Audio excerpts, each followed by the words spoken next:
পুরুষোত্তম মাসে কোন কাজগুলো করতে সম্পূর্ণরূপে নিষিদ্ধ করা হয়েছে। অর্থাৎ এতদিন আমরা জেনেছি যে পুরুষোত্তম মাসে আপনি কি কি করবেন, কিন্তু কিছু কাজ কিন্তু পুরুষোত্তম মাসে করতে মানা করা হয়েছে। আর সেগুলো যদি আপনারা করেন তাহলে কিন্তু আপনাদের জীবনে বিপদ বা আপনাদের জীবনে যে সুখ শান্তি সেগুলো কিন্তু নষ্ট হতে পারে। তাহলে চলুন জানিয়ে যে পুরুষোত্তম মাসে কোন কার্যগুলো করতে নিষেধ করা হয়েছে। প্রথমেই মানা করা হয়েছে বিবাহ, অর্থাৎ পুরুষোত্তম মাসে এই জ্যৈষ্ঠ মাসে কোনো বিবাহ হবে না। এর পরবর্তীতে বাগদান বা যে আশীর্বাদ, অর্থাৎ কোনো বিয়ের কথা পাকা করে আশীর্বাদও করা যাবে না। গৃহ প্রবেশ, অর্থাৎ নতুন কোনো গৃহে এই মাসে প্রবেশ করা যাবে না।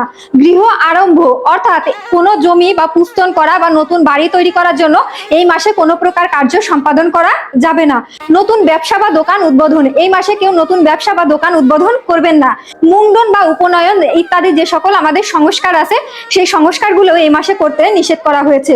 নতুন যানবাহন ক্রয় এবং বড় বড় আড়ম্বরপূর্ণ কোনো অনুষ্ঠান, যেগুলো ধরেন আপনার গৃহে বিশেষ আয়োজন করেছেন কোনো উদ্দেশ্যে, এইগুলো বাদ দিয়ে শুধুমাত্র ভগবানের সেবা পূজা এগুলো আপনারা করতে পারবেন বা বৈষ্ণব সেবা দিতে পারবেন এবং দীপদান অনুষ্ঠান করতে পারবেন। তো কি কি করতে পারবেন সেগুলো নিয়ে আরেকটা ভিডিও দেওয়া আছে, এখানে শুধুমাত্র আমি আলোচনা করলাম যেগুলো আপনারা করতে পারবেন না। তবে হ্যাঁ, যাদের স্বাদের অনুষ্ঠান থাকবে সেটা আপনারা করতে পারবেন। তার কারণ স্বাদের অনুষ্ঠানটা হচ্ছে দেখা যায় যে 7 মাসের ভিতরে দেওয়া হয়, এই জন্য এই টাইমটা এখানে অ্যাড করা আছে।